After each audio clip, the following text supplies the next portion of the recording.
Back in 1961, one car won 5 out of 8 Formula One races and completely swept the Belgian Grand Prix. It crowned an American as world champion for the very first time. But then Enzo Ferrari ordered every single one of them destroyed. Their frames were chopped up and mixed directly into the concrete pouring at the Maranello factory. Today, walking through the Ferrari headquarters means you are standing right on top of the most beautiful Formula One car ever built. This is the story of the Ferrari 156 Sharknose, a car born from a rule change that nobody else took seriously. For 1961, Formula One slashed the maximum engine size from 2.5 liters down to just 1.5.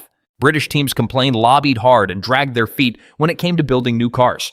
Ferrari did the exact opposite. Engineer Carlo Chiti was already working on a mid-engine Formula 2 car with a 1.5-liter V6.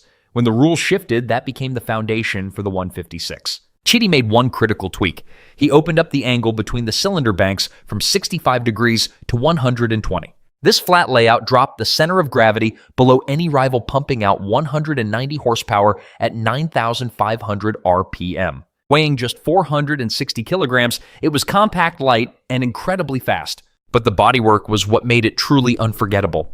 Instead of a single intake on the nose, Chiti sculpted twin oval openings resembling a shark's nostrils. That unique look earned the car its legendary nickname, Sharknose, and it stuck forever. The design was so iconic that Bizzarini adapted the twin nostrils for a special edition 250 GT revealed at the Geneva Motor Show.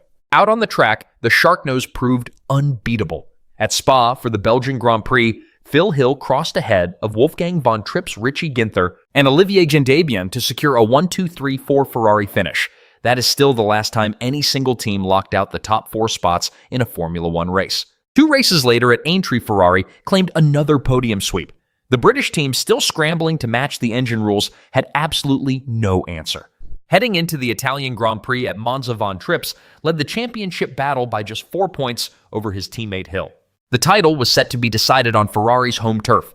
On lap 2, von Trips tangled with Jim Clark's Lotus near the Parabolica. His Ferrari flew into the air, launched up a grass embankment on the outer track, and plowed through a fence where spectators stood only feet from the asphalt. Von Trips was thrown from the cockpit and died on the way to the hospital. 15 spectators lost their lives. It remains the deadliest crash in Formula One history.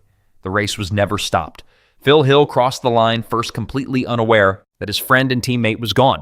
He was now the first American Formula One world champion. To this day, he is still the only one. He also won Le Mans that very year, sealing 1961 as one of the most dominant and tragic seasons in racing history. The numbers show that over 80% of you watching right now are not actually subscribed. That means you enjoy the content, but the algorithm might not recommend our next video to you. Since you have made it this far, you obviously care about the history of the world's greatest cars. Hit subscribe so you do not miss the next video. What happened next shifts this story from triumph to complete erasure. After the season, a core group of top Ferrari engineers and managers walked out during the famous Palace Revolt. Carlo Chiti, the designer of the Sharknose, and team manager Romolo Tavoni walked away alongside several others. They joined the breakaway ATS squad, trying and failing to challenge Ferrari in Formula One. Chiti then founded Auto Delta, which became Alfa Romeo's official racing division. Enzo Ferrari reacted with absolute fury.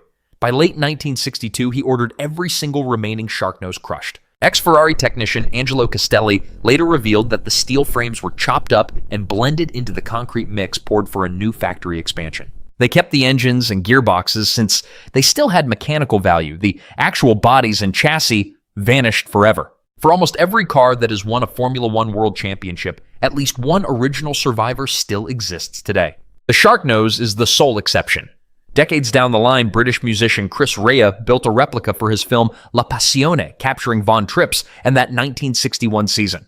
Belgian collector Jan Beekens eventually hired Jim Stokes' workshop to build an even more accurate tribute using an authentic 65-degree V6 engine and gearbox. That specific machine is widely considered the closest anyone has ever come to resurrecting the real Sharknose.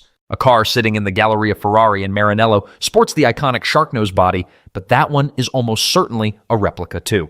The Ferrari 156 Sharknose won 5 races, took home 2 world championships, and altered Formula One forever. But Enzo Ferrari made absolutely sure that not a single one survived to tell its tale.